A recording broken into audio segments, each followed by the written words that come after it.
తాకట్టులో ఉన్న బంగారాన్ని విడిపించి ఆ రోజు ఆన్లైన్ రేటుకే మేము కొంటాం. Sharma gold company. నమస్కారం, సుమన్ టీవీకి స్వాగతం. ఒక వ్యక్తి ఎవరైనా సరే జాతకం తెలుసుకోవాలి అని అనుకుంటే ఆ వ్యక్తికి సంబంధించినటువంటి డేట్ ఆఫ్ బర్త్, పూర్తిగా ఆ వ్యక్తి ఎప్పుడు జన్మించాడు, అలాగే సమయం కావాల్సి ఉంటుంది, ఎక్కడ పుట్టాడు అని ఈ వివరాలన్నీ కూడా కావాల్సి ఉంటుంది. మరి ఈ వివరాలన్నీ తెలియని వాళ్ళు వారి జాతకం తెలుసుకోవాలంటే ఏ రకంగా తెలుసుకుంటారు? కొంతమందికి ఏ వారంలో పుట్టామో అనేది గుర్తుంటుంది. ఆ వారం కనుక తెలుసుకోగలిగితే ఆ వారంలో ఉండేటువంటి వ్యక్తి యొక్క గుణగణాలు ఏ రకంగా ఉంటాయి, ఏ గ్రహాలు వాళ్ళకు అనుకూలించే అవకాశం ఉంటుంది, ఈ విషయాలన్నీ తెలియజేసేందుకు మనతో పాటు ఉన్నారు ఆస్ట్రాలజిస్ట్ అలాగే వేదిక వాస్తుశాస్త్ర నిపుణులు శ్రీమతి జయప్రద గారు. అమ్మ నమస్కారం. నమస్తే అమ్మ, శ్రీమాత్రే నమః. అమ్మ, సోమవారం పుట్టిన వారి గుణగణాలు ఎలా ఉంటాయి? వారు చూడటానికి ఏ రకంగా కనిపిస్తుంటారు? వారి స్వభావాలు ఎలా ఉంటాయి? చాలా బాగుంటుంది. కాకపోతే ఏంటంటే మనం ఎవరికైనా లక్షణాలు చెప్పేటప్పుడు జాతకంలో వాళ్ళు పుట్టినప్పుడు వాళ్ళ పుట్టిన తేదీ టైమింగ్ బట్టి లగ్నం ఏర్పడుతుంది. ఆ లగ్నం మించే మనుషులు ఎవరైనా తత్వాలు అంటే ఒక లగ్నం వెళ్ళది, మేష లగ్నం అంటే ఇలా ఉంటారు, వృషభ లగ్నం అంటే ఇలా కలిగి ఉంటారు, వాళ్ళ ఆలోచన విధానం ఆకర్షణీయంగా ఉంటారు అని లగ్నాల వైజ్ మనం తీసుకోగలిగితే కరెక్ట్గా వస్తుంది. అంటే వీళ్ళ మనిషి ఆకారం ఎలా ఉంటుంది, వీళ్ళ ఆలోచన ఎలా ఉంటుంది, వీళ్ళు ఏ వృత్తిలో సాధిస్తారు, ఎలా గెలుస్తారు, ఎలా బాగుంటుంది, ఎలా ఇబ్బందులు పడతారు అనేది అన్నీ కూడా వీళ్ళు జన్మజాతకం కుండలి ఏదైతే ఉందో అదే వీళ్ళకి కరెక్ట్గా తెలుస్తుంది. అయితే మనం ఈ వారాల గురించి మనం మాట్లాడుకున్నప్పుడు ఈ లక్షణాలన్నీ మ్యాచ్ అవుతాయి. 100% మ్యాచ్ అవుతాయని కాదు, కానీ 20 to 30% ఈజీగా మ్యాచ్ అవుతుంది. అంతేగాని 100% మ్యాచ్ అయ్యే లక్షణాలు అయితే ఉండవు. అది చాలామందికి ఒకవేళ అదృష్టం కొద్దీ, ఇప్పుడు మీరు సోమవారం గురించి అడిగారు, సోమవారం వృషభ లగ్నం, రోహిణి నక్షత్రం 100% మ్యాచ్ అయ్యే లక్షణాలు ఎక్కువగా ఉంటాయి. అలా కలిగితే సో అలా తులారాశి సోమవారం ఏంటి స్వాతి నక్షత్రం మ్యాచ్ అయ్యే అవకాశాలు ఉంటాయి. సో ఇలాంటి కాంబినేషన్స్ కొన్ని మ్యాచ్ అవుతాయి. 100% మాకు 100% మ్యాచ్ అయ్యిందని చెప్పే లక్షణాలు ఉంటాయి. సో ఇవి ఎందుకు మనం తెలుసుకోవాలనుకుంటే, కొంతమందికి డేట్ ఆఫ్ బర్త్ లేకపోయినా వాళ్ళ వారాలు గుర్తుంటే వారం ప్రకారం నేను ఇలా ఇవి చేయకూడదు, ఇప్పుడు ఈ వారం పుట్టిన వాళ్ళు ఈ పనులు కొన్ని చేయకూడదు, కంపల్సరీగా చేయకుండా ఉంటే వాళ్ళ లైఫ్లో సక్సెస్ అవుతారు.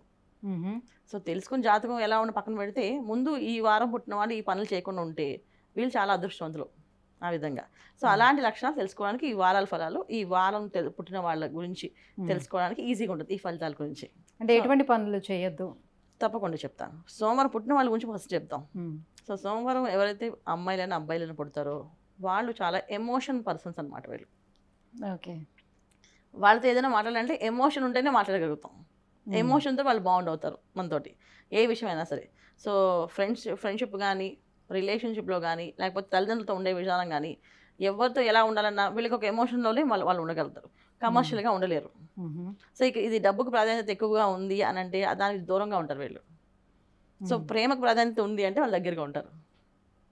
సో ఇంట్లో మనకి ఒక అబ్బాయి సోమవారం పుట్టాడు అనుకోండి, సో తల్లిదండ్రులు ఆ అబ్బాయిని ఎప్పుడు కొన్నా, నాన్న నువ్వు బాగా చదువుకోనన్నా, నువ్వు బ్రహ్మాండంగా నీకోసమే మేము ఉన్నానన్నా, నీకోసం మేము హెల్ప్ చేస్తానన్నా, నీకోసం ఏమైనా చేస్తానన్నా అంటే వాళ్ళ కోసం ఏం చేస్తారు, నువ్వు చదవాలి, నువ్వు సాధించుకోవాలి, లేకపోతే నేను మీకు రూపాయి ఇవ్వం అంటే అమ్మ నాన్న నన్ను డబ్బు కోసం పెంచుకుంటున్నారా, అంటే నాకు డబ్బులు ఇవ్వరా, అంటే నేను అమ్మ నాన్నకి పుట్టాను కదా అంటే వాళ్ళు నన్ను అలా చూసుకోరా, వీళ్ళేంటి డబ్బుల గురించి మాట్లాడతా అనే మైండ్ సెట్తో పెరుగుతాడు వాడు ఇంకా.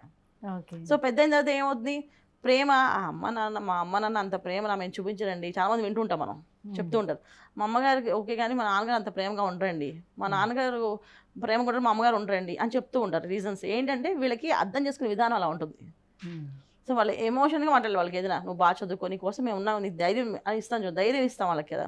సో మిగతా రోజు పుట్టిన వాళ్ళకంటే కూడా సోమవారం పుట్టిన వాళ్ళకి ఎక్కువ ఎప్పుడు ఏంటంటే డబ్బు గురించి కాదు, నీకోసం ఆలోచిస్తున్నావు, నీకోసమే పని చేస్తున్నావు, నువ్వు బాగుంటే చాలు, నువ్వు బాగా సాధిస్తే చాలు, అది మాకు సంతోషం, నువ్వు బాగుండాలి మెయిన్ అంటే అప్పుడు వీళ్ళు సాధిస్తారు. లేదు నువ్వు దీనికోసం సాధించాలి, నువ్వు చదువుకోవాలి, నువ్వు సంపాదించుకోవాలి, లేకపోతే నేను చూడమని పెట్టమంటే వీళ్ళు ముందే కట్ అయిపోతారు. వాళ్ళకి చూడడం పక్కన జస్ట్ కోపంగా అన్నా సరే వాళ్ళది నా కోసం చెప్పారేమో అనుకుంటారు.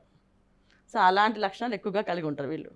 ఇంకొకటి ఏంటంటే మన శాస్త్రంలో చెప్పిన ప్రకారం ఏంటంటే సోమవారం పుట్టిన వాళ్ళు అబ్బాయిలు వంశాభివృద్ధి, ఆ ఇంటికి మంచి పేరు తెస్తారని, మంచి గుణవంతులని, మంచి రూపవంతులని ఏంటి ఆ ఇంట్లోని వీళ్ళు సోమవారం ఎవరైతే కొడుకు పుడతారో అది మొదటి సంతానం అయితే ఇంకా ఆ అబ్బాయి ఆ ఇంటిని అభివృద్ధి చేస్తాడని, ఇంకా దినదిన అభివృద్ధిలోకి వెళ్తుందని.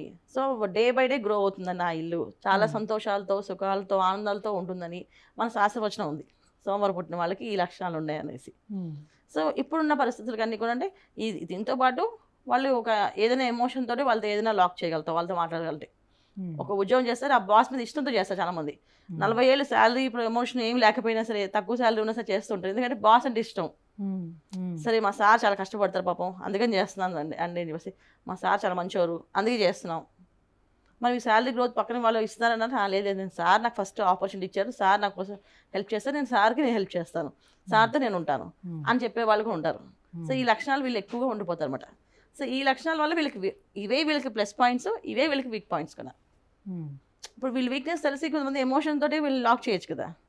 అలా ఉండిపోయే వాళ్ళు చాలామంది గ్రోత్ లేకుండా అలా ఇబ్బంది పడే వాళ్ళు కూడా ఉన్నారు. తక్కువ శాలరీస్తో తక్కువ మెయింటెనెన్స్తో మెయింటైన్ చేసేవాళ్ళు. వీళ్ళు లగ్జరీ లైఫ్ కంటే కూడా వీళ్ళు కంఫర్ట్స్గా వీళ్ళు చుట్టుపక్కల వీళ్ళతో ఉండే ఎమోషన్తో ఉంటారు. చాలామంది టెనెన్స్ వీళ్ళ పక్కన వాళ్ళ చుట్టుపక్కల అంతా బాగుంది వాతావరణాన్ని మారకుండా అదే ప్లేస్లో ఉండే వాళ్ళు కూడా ఉన్నారు. ఈ ఎక్కువ లక్షణాలు ఈ సోమవారం పుట్టిన వాళ్ళ లక్షణాలు అనమాట. ఏ గ్రహం దీనికి అధిపతిగా ఉంది? చంద్రుడు అధిపతిగా ఉన్నాడు. సో అందుకే ఏంటంటే వీళ్ళకి చంద్రుడు అధిపతి కనుక మనకి ఏంటంటే డే బై డే కొంతమంది గ్రో అవుతుంటారు, డే బై డే డౌన్ అవుతుంటారు, మళ్ళీ గ్రో అవుతుంటారు, డౌన్ అవుతుంటారు. మనకి క్షీణచంద్రుడు, పూర్ణచంద్రుడు. చంద్రుడు ఎలా వృద్ధి చెందుతూ ఉంటాడో వీళ్ళకి అలా అభివృద్ధి ఉంటుంది. చంద్రుడు ఎలా క్షీణచంద్రుడు లక్షణాలు ఉంటాయి, వీళ్ళకి అలా మనస్తత్వం ఎలా ఉంటుందంటే చాలా వరకు వీళ్ళు ఒక్కొక్క రోజు మేము చాలా సూపర్ స్టార్స్, మేము చాలా హ్యాపీ, మేము ఈ భూమి మీద వచ్చినందుకు మేము చాలా లక్కీ అని దేవుడు థ్యాంక్స్ చెప్తారు, అందరూ థ్యాంక్స్ చెప్తారు. ఒక్కొక్క రోజు అసలు ఎందుకు పుట్టాం, అసలు మనకి ఎందుకు ఈ జన్మ వచ్చింది, అసలు దేవుడి 15 రోజులు అలా ఉంటే 15 రోజులు ఇలా ఎవ్రీడే మూమెంట్స్, ఆలోచన విధానం ప్రతిదీ వాళ్ళకి మూమెంట్స్ మారిపోతుండే, క్షణానికి మారిపోతుండే లక్షణాలు. ఇవి అందరికి జరగవు. సోమవారం పుట్టిన వాళ్ళ ప్రతి ఒక్కరికి జరుగుతాయని కాదు, కొన్ని జాతకాల్లో క్షీణచంద్రుడు జాతకం కలిసి ఉంటుంది, వాళ్ళకి ఎక్కువ ఇంపాక్ట్ ఉంటుంది. సోమవారం, అమావాస్య, క్షీణచంద్రులు అలాంటి జాతకాల్లో వీళ్ళు పుట్టే కనుక ఎక్కువ ఫీలింగ్స్ ఉంటాయి. సో అయితే చాలా డల్ అయిపోయి వీక్గానే ఉంటారు, లేకపోతే చాలా స్ట్రాంగ్గా రెబల్గా ఉంటారు. అంటే ఇప్పుడు వాళ్ళ ఎమోషన్కి అలవాటైపోయి నన్ను అందరూ ఇలాగా నేను తప్పు చేయకపోయినా నన్ను అంటున్నారు అనే ఫీలింగ్ వచ్చింది అనుకోండి. సో అసలు నా తప్పేం లేదు, ఈ ప్రపంచమే తప్పు, సో నేను కరెక్ట్ అనుకున్నాను అనుకో, వాళ్ళు రెబల్గా ఉంటారు, స్ట్రాంగ్గా మాట్లాడతారు, మాటకి మాట సమాధానం చెప్పడం, మాటకి ఎదురు చెప్పడం జరుగుతుంది. కానీ చాలామంది ఏంటంటే సోమవారం 2వ తారీఖు పుట్టి, ఆ 2వ నెంబర్లో పుట్టిన, సోమవారం పుట్టిన, అది క్షీణచంద్రుడైనా అమావాస్య అయినా డల్ అయిపోయే అవకాశం ఉంది. సో లగ్నంలో గురువు చంద్రులు కలిసి కాంబినేషన్స్ ఏమైనా ఉన్నాయనుకోండి, సో స్ట్రాంగ్గా రెబల్గా మాట్లాడే అవకాశం కూడా ఉంది. సో డిఫరెన్స్ ఆఫ్ కేటగిరీస్ అంటే ఇది ఇలా ఉంటాయని చెప్పలేము, అలా ఉంటాయి ఈ సోమవారం పుట్టిన వాళ్ళ లక్షణాలు. ఓకే. సో మీరు ఇంతకుముందు చెప్పినట్టుగా సోమవారం పుట్టిన వాళ్ళు ఎలాంటి పనులు చేయొచ్చు, ఎలాంటి పనులు చేయకూడదు ఖచ్చితంగా. సోమవారం పుట్టిన వాళ్ళు ప్రతి ఒక్కరు ఏంటంటే మెయిన్ వాళ్ళ తల్లిని గౌరవించాలి ఖచ్చితంగా. తల్లి మంచి అయినా చెడు అయినా తల్లి. నాకు మా అమ్మగారు అంటే పెద్ద ఇష్టం ఉండదు, మా అమ్మగారు నాతో మాట్లాడండి అంటే పర్వాలేదు, ఆవిడ మాట్లాడిపోయినా వీళ్ళు ఆవిడకి గౌరవం ఇచ్చి ఆవిడ కాళ్ళు నమస్కారం చేస్తే బయటికి వెళ్తే వీళ్ళకి పనులు జరుగుతాయి. 100% రిజల్ట్ చాలా బాగుంటుంది వీళ్ళకి. ఏ పనైనా సరే తల్లి ఆస్వాదించినా ఆస్వాదించకపోయినా, కానీ ఏ తల్లి అయినా పిల్లల్ని ఆస్వాదిస్తుంది ఏ పొజిషన్లో ఉన్నా. సో ఎక్కడైనా చెడ్డ కొడుకులు ఉన్నారేమో, చెడ్డ పిల్లలు ఉన్నారేమో, కానీ చెడ్డ తల్లి అయితే లేరు మనకి. సో అందుకని తల్లి దగ్గర ఆశీర్వాదం తీసుకోవడం, తల్లికి మాట చెప్పడం, తల్లి మాట గౌరవించడం, తల్లికి బాధ పెట్టకుండా చూసుకోవడం, వీళ్ళు అది చేయగలిగితే బ్రహ్మాండం కలిసి వస్తుంది అన్న. మామూలుగా కాదు, ఎక్స్ట్రాడినరీగా ఉంటుంది లైఫ్ వీళ్ళది, చాలా బాగుంటుంది. ఇందులో అమ్మాయిలకైనా అబ్బాయిలకైనా సేమ్ లక్షణాలు ఉంటాయి. సో అందుకని నేను మీకు అమ్మాయిలు విడిగా అబ్బాయిలు విడిగా చెప్పలేదు, సో అలాగే ఉంటారు కనుక చెప్పాను మొత్తం అంతా. సో వీళ్ళు తల్లిని బాగా గౌరవించాలి, తల్లి నమస్కారం పాద నమస్కారం చేయాలి. రాత్రులు ఎక్కువ లేచి ఉండకూడదు వీళ్ళు, త్వరగా పడుకోవాలి, ఎర్లీగా అవర్స్లో పడుకోవాలి వీళ్ళు. సో రాత్రులు ఎక్కువ చాలామంది ఏంటంటే నైట్ అంతా మేల్కొండి పొద్దున్న పడుకుంటారు, ఆ పని సోమవారం పుట్టిన వాళ్ళు చేయకూడదు. సో చేస్తే కెరీర్ ఇబ్బంది పడతారు, అది ఎంత పెద్ద కెరీర్ అయినా సరే చాలా ఇబ్బంది పడే అవకాశాలు ఎక్కువగా ఉన్నాయి. సో వీళ్ళకి టైమింగ్స్ మెయింటెనెన్స్ మంచిగా ఉండాలి, వీళ్ళకి బాగుండాలి, అప్పుడు వీళ్ళకి కలిసి వస్తుంది. అయితే వృత్తి ఉద్యోగాల్లోనే ఎలా రాణిస్తారు వీళ్ళు? మంచి కథలు, తర్వాత మంచి పెయింటింగ్స్, తర్వాత చాలామందికి చక్కని స్వరం ఉంటుంది, మాట్లాడగలుగుతారు, వాళ్ళు మాట్లాడితే వినాలనిపిస్తుంది. అలాంటి స్వరంతో ఉన్నవాళ్ళు మంచి సంగీత విద్వాంసులు ఇలా అయ్యే అవకాశాలు ఎక్కువగా ఉన్నాయి వీళ్ళకి. సో వీళ్ళు మంచి స్టార్ నెంబర్స్ కాంబినేషన్స్లో, అంటే ఏ పని చేసినా వీళ్ళు దాంట్లో రాణించగలుగుతారు. అదృష్ట యోగం ఉంది. అది మళ్ళీ మనకి ఇక్కడ వాళ్ళ జాతకం, జన్మకుండల జాతకము, డేట్ ఆఫ్ బర్త్ కాంబినేషను, వాళ్ళ పేరు, ఇవన్నీ కూడా కలిసి వస్తేనే వీళ్ళకి ఆ యోగం వస్తుంది. సోమవారం పుడితే అన్నీ వచ్చేస్తాయంటే కాదు, ఇది కొన్ని లక్షణాలు ఇవి కలిసి వస్తాయి. సో ఆరోగ్యపరంగా ఎలా ఉంటుంది, ఇంకా వీళ్ళు ఎలాంటి పరిహారాలు కూడా పాటించుకుంటే బాగుంటుంది వాళ్ళకి? ఖచ్చితంగా. కాకపోతే ఏంటంటే వీళ్ళకి ఫాస్ట్ ఫుడ్స్ పడవనన్న. ఫాస్ట్ ఫుడ్స్ తినకుండా మా సాత్విక ఆహారం తీసుకుంటే ఖచ్చితంగా బాగుంటుంది. సో మసాలా కానీ, ఎక్కువ మసాలా ఐటమ్స్ తినడం కానీ, మసాలా సంబంధించిన బిర్యానీస్ అలాంటివి తినడం కానీ చేస్తే వీళ్ళకి ఇండైజెషన్ ప్రాబ్లం. మామూలుగా జనరల్గా సోమవారం పుట్టిన వాళ్ళకి డైజెషన్ సిస్టమ్ ప్రాబ్లం ఉంటుంది. చంద్రుడి కారకత్వం కనుక కొంచెం డైజెషన్ సిస్టమ్ ప్రాబ్లం ఉంటుంది. కొంతమందికి క్షయరోగం అని చెప్పేసి అని ఉంటుంది. అంటే ఎక్కువ దగ్గు, పొడి దగ్గు రావడం. చాలా మంది దగ్గు వస్తూనే ఉంటుంది 365 డేస్. అది పొడి దగ్గు అంటారు. కొంతమంది దగ్గు వస్తూ ఉంటుంది. ఆ దగ్గు కొంతమందికి ఏమో అది బ్లడ్ క్యాన్సర్స్ లా రావడం. ఇలాంటి చాలా కారకత్వాలు. అంటే చంద్రుడు అనేటప్పటికీ మనకి ఏంటంటే చాలా విషయాల్లో హెల్త్ విషయంలో చాలా జాగ్రత్తగానే ఉండాలి.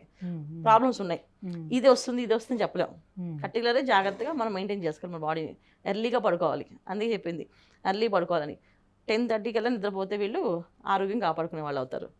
10:30 తర్వాత పడుకుంటే మన చేతుల్లో ఏమి లేదు, ఆలోచించాల్సిన విషయమే.